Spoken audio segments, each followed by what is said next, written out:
जय हिंद साथियों, स्वागत है आपका अपने YouTube channel success mantra with Ravi sir पे। साथियों, मैं आपका साथी रवि आज आपके लिए उत्तर प्रदेश पुलिस और आरपीएफ कांस्टेबल से संबंधित कुछ महत्वपूर्ण जीके के प्रश्न लेके आए हैं जो हूबहू एग्जाम में इसी तरह से पूछे जाते हैं। साथियों, क्लास बहुत ही महत्वपूर्ण होने वाली है और जितने भी प्रश्न हैं काफ़ी इंपॉर्टेंट प्रश्न है। तो साथियों, आपसे अनुरोध है कि आप वीडियो को बिना स्किप किए वीडियो को पूरा देखिएगा। तो चलिए साथियों, बिना किसी देरी के प्रश्नों की ओर बढ़ते हैं। साथियों, स्क्रीन पे आपको प्रश्न नंबर 1 दिखाई दिया होगा कि मुद्रा राक्षस पुस्तक के लेखक कौन है। साथियों, प्रश्न है कि मुद्रा राक्षस पुस्तक के लेखक कौन है। Option A Vishakha Datta, option B Kalidasa, option C Panini और ऑप्शन नंबर डी अलबरूनी। तो साथियों, मुद्रा राक्षस पुस्तक के लेखक है Vishakha Datta. Option number A साथियों इसका सही उत्तर है। और साथियों, पाणिनि जो है ये अष्टाध्यायी के लेखक हैं। किसके लेखक है? तो साथियों ये अष्टाध्यायी के लेखक पाणिनि है। और अलबरूनी साथियों यह तहकीक हिंद नामक पुस्तक अलबरूनी ने ही लिखी थी। तो साथियों, मुद्रा राक्षस पुस्तक के लेखक विशाख दत्त हैं। पाणिनि साथियों अष्टाध्यायी के लेखक हैं और तहकीक हिंद पुस्तक लिखने वाला अलबरूनी ही था। चलिए अगले प्रश्न की ओर बढ़ते हैं। स्क्रीन पे प्रश्न नंबर 2 दिखाई दिया है। साथियों, निम्नलिखित में से किसमें केराटिन प्रोटीन पाया जाता है। साथियों, प्रश्न है कि निम्नलिखित में से किसमें केराटिन प्रोटीन पाया जाता है। ऑप्शन ए नाखून, ऑप्शन बी बाल, ऑप्शन सी खुर और ऑप्शन नंबर डी उपरोक्त में सभी। तो साथियों, प्रश्न है कि केराटिन प्रोटीन किसमें पाया जाता है। तो साथियों, नाखून, बाल, खुर और सींग साथियों इन सभी में क्या पाया जाता है? तो केराटिन प्रोटीन पाया जाता है। तो ऑप्शन नंबर डी इसका सही उत्तर है।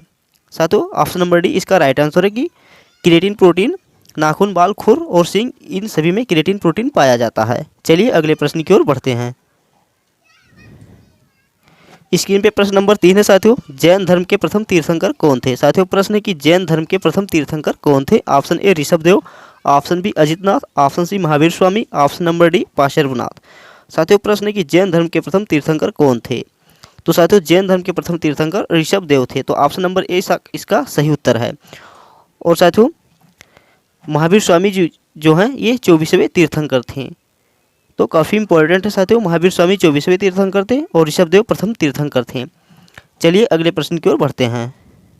स्क्रीन पे प्रश्न नंबर 4 है साथियों कि टका किस देश की मुद्रा है। साथियों, प्रश्न है टका किस देश की मुद्रा है। Option A Bharat, option B चीन, option C Bangladesh, option number D Iran.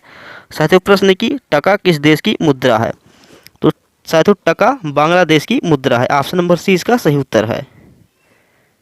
साथियों, चीन की मुद्रा युआन या रेवेनबिया है और ईरान की मुद्रा साथियों दिनार है। और ईरान की राजधानी साथियों तेहरान है और इसकी मुद्रा दिनार है। और टका साथियों बांग्लादेश की मुद्रा है। अगला प्रश्न साथियों, उत्तर प्रदेश के प्रथम मुख्यमंत्री कौन थे। साथियों, प्रश्न है उत्तर प्रदेश के प्रथम मुख्यमंत्री कौन थे। Option A Kalyan Singh, option B Chaudhary Charan Singh, option C Govind Vallabh Pant, option number D Lal Bahadur Shastri. साथियों, प्रश्न है कि उत्तर प्रदेश के प्रथम मुख्यमंत्री कौन थे। कल्याण सिंह, चौधरी चरण सिंह, गोविंद वल्लभ पंत या लाल बहादुर शास्त्री। तो साथियों, इस प्रश्न का सही उत्तर है option number C Govind Vallabh Pant. साथियों, यह उत्तर प्रदेश के प्रथम मुख्यमंत्री थे। ऑप्शन नंबर सी इसका सही उत्तर है। साथियों, प्रश्न नंबर 6 है, प्रधानमंत्री कृषि सिंचाई योजना की शुरुआत कब हुई थी। साथियों, प्रश्न है कि प्रधानमंत्री कृषि सिंचाई योजना की शुरुआत कब हुई थी। ऑप्शन ए 1 जुलाई 2015, ऑप्शन बी 1 अप्रैल 2015, ऑप्शन सी 1 जून 2015 और ऑप्शन नंबर डी 1 नवंबर 2015। साथियों, प्रधानमंत्री कृषि सिंचाई योजना की शुरुआत कब हुई। तो साथियों 1 जुलाई 2015 को होती है। ऑप्शन नंबर ए साथियों इसका सही उत्तर है।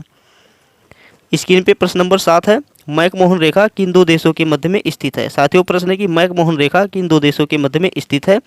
ऑप्शन ए भारत और पाकिस्तान, ऑप्शन बी बांग्लादेश और नेपाल, ऑप्शन सी नेपाल और चीन, ऑप्शन नंबर डी भारत और चीन।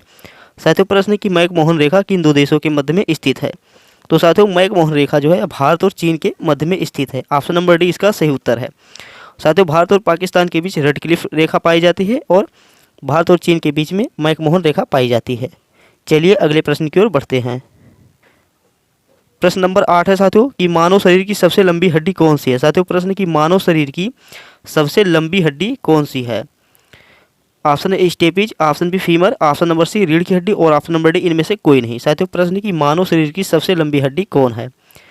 साथियों, मानव शरीर की सबसे लंबी हड्डी साथियों फीमर की हड्डी होती है। और यह कहाँ पाई जाती है। साथियों, यह जांघ में पाई जाती है। साथियों, मानव शरीर की सबसे लंबी हड्डी होती है ये। तो स्टेपिज साथियों यह सबसे छोटी हड्डी होती है और यह कहाँ पाई जाती है। तो यह कान में पाई जाती है। और यह साथियों मानव शरीर की सबसे छोटी हड्डी है स्टेपिज। और मानव शरीर की सबसे लंबी हड्डी फीमर की हड्डी है, फीमर है साथियों, यह जांघ में पाई जाती है। चलिए अगले प्रश्न की ओर बढ़ते हैं।